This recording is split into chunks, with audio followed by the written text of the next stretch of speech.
welcome to the deep dive.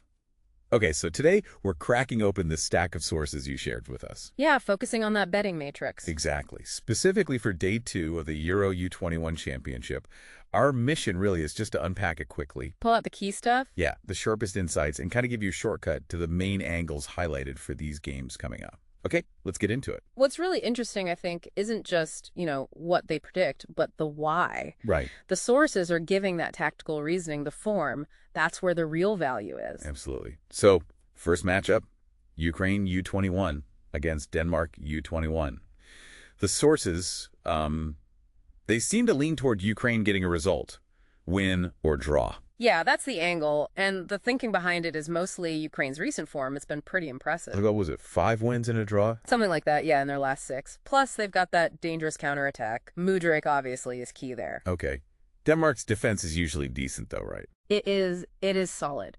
But the Matrix seems to think Ukraine's momentum and that attacking threat might just be enough to get something. And what about goals? Does it look like a tight one? Or Actually, the analysis points towards goals, over 2.5 total goals, and both teams to score. Oh, interesting. Why is that? Well, Ukraine's recent matches have been quite open, those high-scoring draws, like 3-3, 2-2. And Denmark, 7 of their last 9 U21 games went over 2.5 goals. Okay, so history suggests goals for Denmark, too. Exactly. And it's a crucial group game, so the sources expect both teams to push early. That means a goal before halftime is also seen as pretty likely. Confidence level on that one. It's rated medium-high for those angles. Not rock solid, but a decent lean. Gotcha. Okay, shifting gears. Czech Republic U21 versus England U21. Yeah. Now, this one seems... Well, the Matrix looks very confident here. It really does. Yeah. High confidence on an England win. That's the standout prediction. And the justification. Just sheer dominance. Pretty much. England's form has been, dominant. Undefeated run, their possession game, that high press they do. And squad depth, too, I imagine. Huge squad depth. Plus, they beat the Czechs 3-1 not that long ago, which obviously helps the confidence. Right. But hang on. The Matrix also flags both teams to score? With England being so strong, that feels... slightly surprising. Yeah, that's a good point. The logic seems to be England's attack is just so potent. What did they score? 41 in qualifying. That drives the over 2.5 goals prediction, which is also high confidence. Okay. But while England did have that great clean sheet run, it actually ended recently. They let in 3 goals in their last 4 games. Ah, okay. So a slight vulnerability, maybe? Maybe. And the Czechs, they have to try and score at some point. So you combine that potential vulnerability with England's sheer attacking power, and the Matrix figures both teams to score is likely. High confidence there, too. And a goal before halftime. Very high confidence on that one. England tend to start fast, especially under pressure as holders. Makes sense. Okay, next fixture. Finland U21 versus Netherlands U21. Another strong favorite here. Oh, absolutely.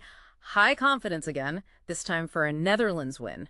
Their recent form is excellent, undefeated in 6, lots of attacking flair. And the head-to-head.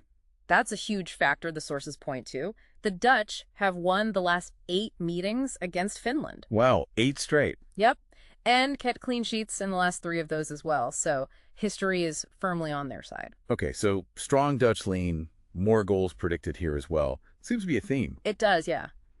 High confidence, again, for over 2.5 goals, both teams to score, and a goal before halftime.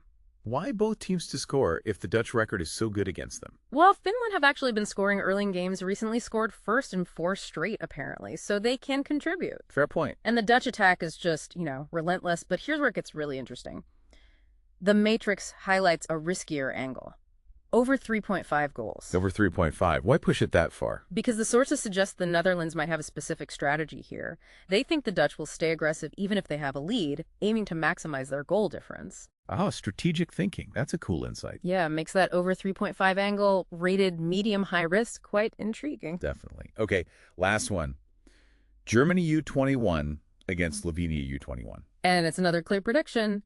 High confidence for a Germany win. Justification, similar themes. Pretty much. Strong German form, lots of attacking depth, and they hammered Slovenia 5-0 the last time these U21 sides met.